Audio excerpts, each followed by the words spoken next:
আগে ভিডিওটা দেখেন, যদি ভালো লাগে শেয়ার করে দিয়েন। এই চাচা কি দিয়ে খাইবার চা চাচারে ভাত দে।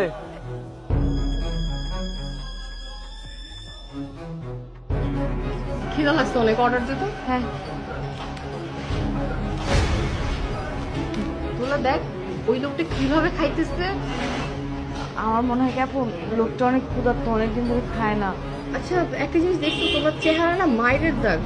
চল তো দেখি কি হচ্ছে। হ্যাঁ চলো। চাচা আপনি এইভাবে খাইতেছেন কেন? একটু একটু আস্তে ধীরে খান। চাচা আস্তে খান, গলায় আটকে যাবে। কি আপনার? চাচা কি হয়েছে বলেন তো? আপনার কপালে দাগ, নাকে দাগ, দেখে মনে হচ্ছে আপনার হয়তো কোনো সমস্যা হয়েছে। আপনি কিভাবে করে ভাত খেতেছেন? কি হয়েছে আমরা বলুন তো চাচা? আমার পোলার বউ আর পোলা আজটা কতদিন ধরে ভাত দেয় না, কিছু খাইতে দেয় না।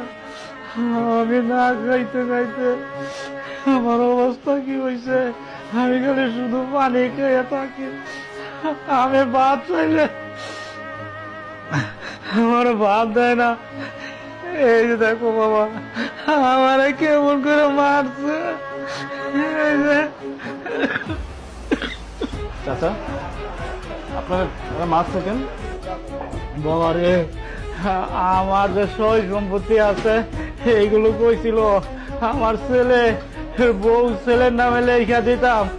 আমি কইছি না, আমি বাইসা থাকতে, আমি জীবিত থাকতে আমি কলম ধরুম না। আমি মইরা গেলে সম্পত্তির মালিক তো তোরই হবি। তবে কেন আমি লেখা দিব? আমি লেখা দেই না দেখা আমার মায়ের তৈরি কইরা এরপরে ঘরে আটকে রাখছিল। আমি ওইখান থেকে চলে এসেছি রে বাবা। চাচা আমি বলি কি, আমি তো আপনার মেয়ের মতো। আপনার কষ্টের কথা শুনে আমার অনেক খারাপ লাগতেছে। আপনি কোনো চিন্তা করবেন না। এখন থেকে যদি আপনার ছেলে আর ছেলের বউ আপনার গায়ে হাত তোলার চেষ্টা করে বা আপনার উপর কোনো অত্যাচার করে, তাহলে আমরা আইনি পদক্ষেপ নিব। আপনি কোনো চিন্তা করেন না, আমরা সারা জীবন আপনার পাশে থাকবো। আর যাই হোক, আপনি অনেকদিন ধরে কিছু খাননি, আপনি খান। আপনার যা যা খেতে ইচ্ছে করে আপনি খান, সবকিছুর বিল আমি দিব। আরে ম্যাডাম আপনি কি বলতেছেন? আপনি কেন টাকা দিবেন? চাচা আমার বাপের মতোই, আপনার বিল দেওয়া লাগবে না। চাচা শুধু আজকে না, আপনার যখন মন চাইবো, যা দেওয়া মন চাইবো, আপনি খালি আমারে করবেন, আমি আপনার খাওয়ার ব্যবস্থা করে দিব। আর চাচা একটা কথা কই, যদি সম্ভব হয় আমার কথাটা রাখেন। আপনার আপনার পোলার কাছে ফিরে যাওয়ার লাগবে না।